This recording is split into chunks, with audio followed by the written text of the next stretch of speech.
دریای پنج تاجیکستان را از افغانستان جدا میکند، اما یک راه قاچاق مواد مخدر از کشور همسایه میماند، چیزی که طی ماه‌های اخیر مایه نگرانی منصبداران تاجیک شده است. در مدت 6 ماه دو تا خانشکنی شدگی، یعنی که عبور مرز شدگی است، یک شهروند جمهوری افغانستان به ضرر گرداندن 120 کیلو بگیم همون مواد قطعی در دو تاش، یکش 190 کیلو یکش 30 کیلو دو تا بگیم مرزشکنی شدگی 120 کیلو مواد شدگی.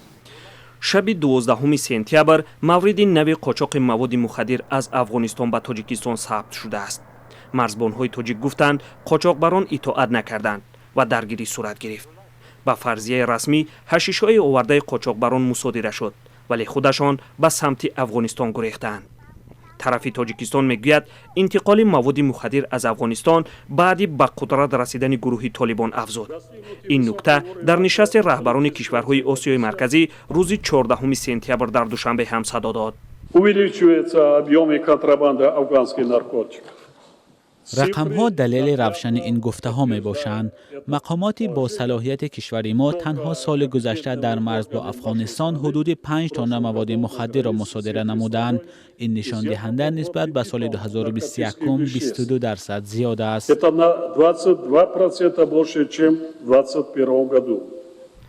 نمایندگان طالبان که بیش از 2 سال باز قدرت را در افغانستان به دست دارند، برعکس از کم شدن کشت و قاچاق مواد مخدر صحبت می‌کنند، چیزی که جامعه جهانی کمتر باور دارد.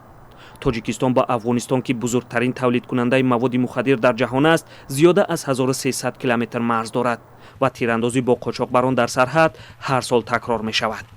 در گذشته در چنین درگیری ها از دو طرف چندین نفر کشته شده اند.